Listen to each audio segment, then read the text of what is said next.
താനൂരിൽ മുസ്ലിം league സ്ഥാനാർത്ഥി P K നവാസിന് 300 vote lead നൽകുന്ന ബൂത്തുകൾക്ക് 10,000 രൂപ വാഗ്ദാനം ചെയ്ത് ലീഗ് മണ്ഡലം പ്രസിഡന്റ് മുത്തുക്കോയ തങ്ങൾ. കൂടുതൽ ഭൂരിപക്ഷം നൽകുന്ന ബൂത്തുകൾക്ക് 25,000 രൂപ നൽകുമെന്നും മുത്തുക്കോയ തങ്ങൾ വാഗ്ദാനം ചെയ്തു. എന്നാൽ പ്രവർത്തകർക്ക് പ്രോത്സാഹനം നൽകാൻ വേണ്ടി പറഞ്ഞതാണെന്നാണ് മുത്തുക്കോയ തങ്ങളുടെ വിശദീകരണം.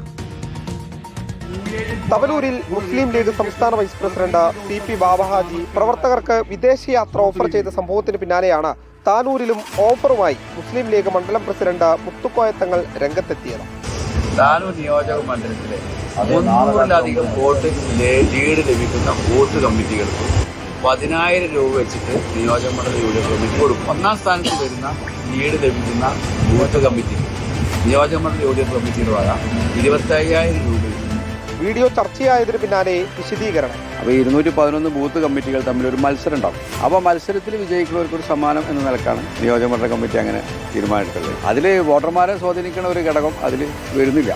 മുത്തുക്കോയ തങ്ങളുടെ പ്രഖ്യാപനത്തിന് പിന്നാലെ പ്രവർത്തകരും വലിയ ആവേശത്തിലാണ്. തെരഞ്ഞെടുപ്പ് പെരുമാറ്റച്ചട്ടം ലംഘിച്ചിട്ടുണ്ടോ എന്നതും പരിശോധിക്കുന്നുണ്ട്. റിപ്പോർട്ടർ, മലപ്പുറം.